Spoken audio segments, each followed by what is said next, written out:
Accrochée sur un mont, elle donne sur la mer Ionienne d'un côté et sur un ravin profond de plus de 108 mètres de l'autre. C'est Castellaneta, une ville dont les origines se perdent dans l'antique âge de bronze qui s'élève en correspondance de l'arc ionique de la province de Taranto.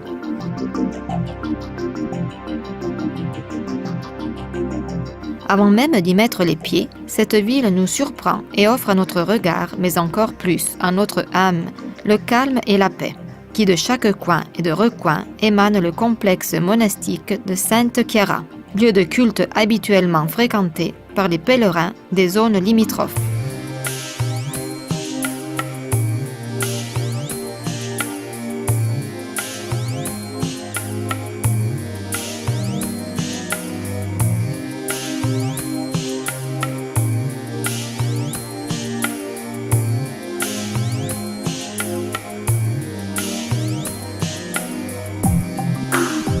Point de départ de notre voyage à la découverte de Castellaneta, l'hôtel de ville, auquel le souffle coupé, nous nous arrêtons pour admirer le monument aux morts de la ville, hommage à ceux qui pour la gloire se sont sacrifiés.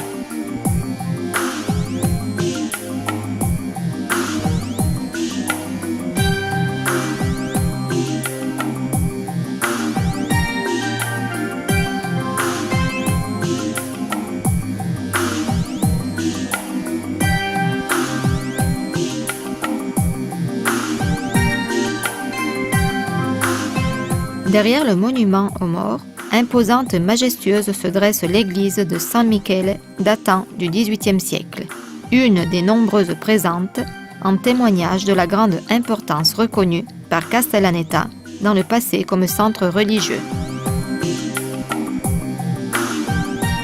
Construite à l'époque aux limites de la vieille ville, avec les années a été complètement englobée dans le cœur de la ville et conserve à l'intérieur d'importantes toiles datant du XVIe siècle au XVIIIe siècle.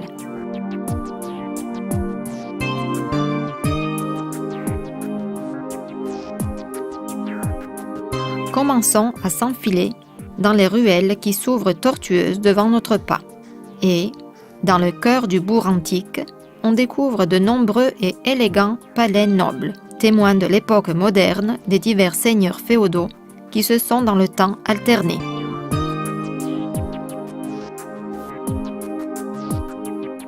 De tout, le palais Catalano, que l'on remarque pour son incomparable façade orientale.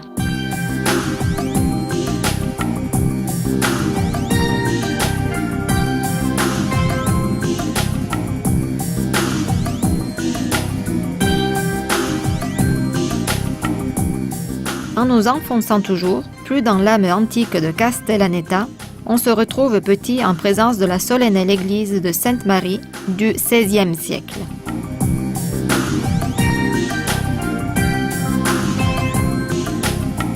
Haute et majestueuse, avec des lignes régulières et propres à l'extérieur, son intérieur offre à notre vue l'image d'un hôtel somptueux, riche de décors dorés, dans un environnement de grande beauté qui suinte la sacralité.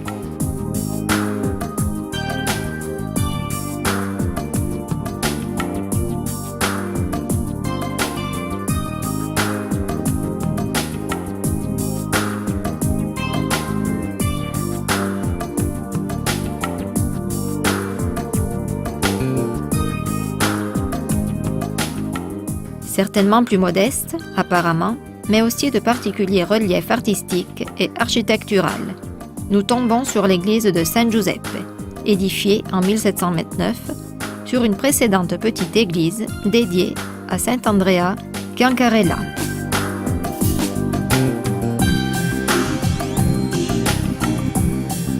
Église nobiliaire, porte encore aujourd'hui sur son imposant portail le blason de la famille des Casano.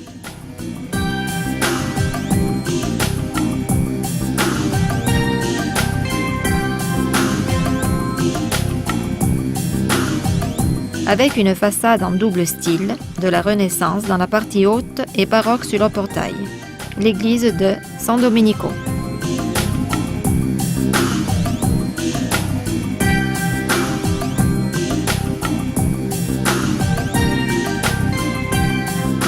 À l'intérieur, cette église, à unique nef à voûte très haute, est décorée dans un style élégant et somptueux en même temps.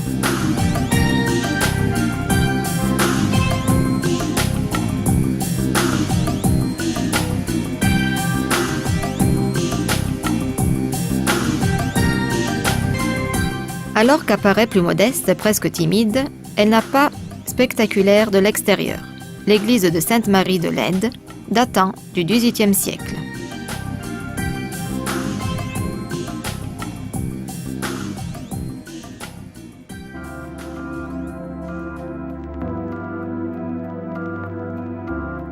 Des principaux exemples d'architecture civile de la ville font belle impression.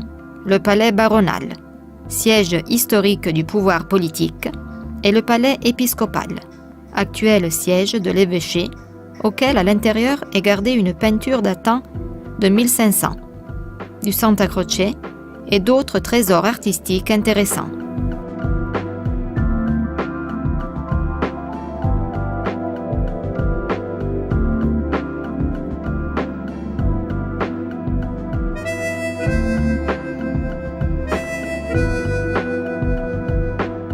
Des plus importants monuments de Castellaneta, la cathédrale dédiée à Saint-Nicolas, avec sa splendide façade baroque, érigée en 1220, et presque entièrement réédifiée au XVIIIe siècle.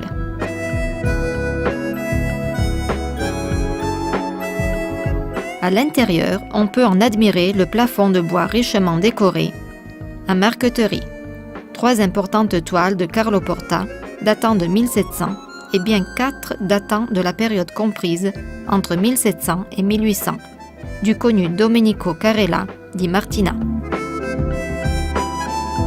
Mais au-delà des œuvres humaines, ce qui frappe le plus est l'extraordinaire paysage naturel dans lequel est immergé ce petit village.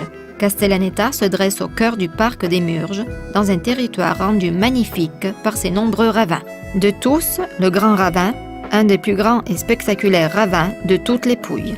Longue sur une dizaine de kilomètres, ce ravin arrive à une profondeur de bien 145 mètres, d'une largeur de 300 mètres, et pointillé le long de son parcours de nombreux établissements historiques archéologiques.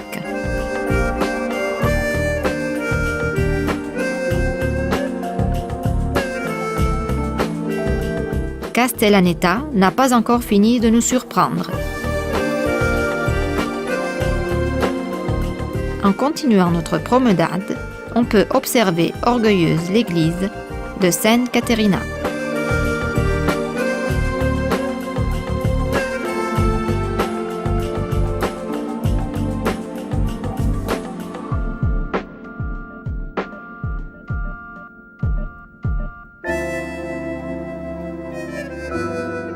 Et l'église de Sainte Chiara avec une porte surmontée par le blason de la famille de Rao, datant de 1633, avec l'annexe, le monastère d'isolement de la ville.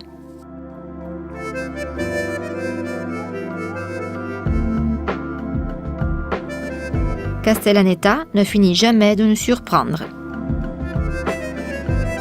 En continuant notre visite de la ville, découvrons qu'elle a donné naissance à une des plus grandes stars du cinéma du début 1900, Rodolfo Valentino, célèbre acteur italien de films muets. À Castellaneta, il est possible de visiter un musée entier dédié à l'acteur. Pas seulement. À son illustre concitoyen, la ville a dédié une promenade qui s'y termine justement avec un monument qui le dépeint réalisé en faïence. Encore aujourd'hui, on peut enfin visiter la maison natale de l'acteur.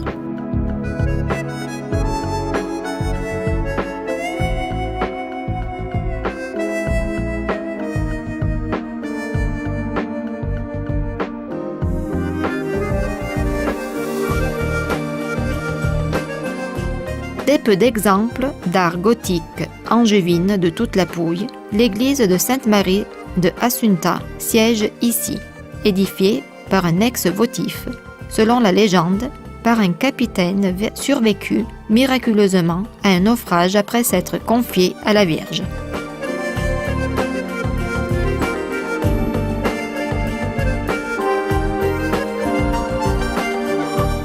Mais Castellaneta est aussi marine.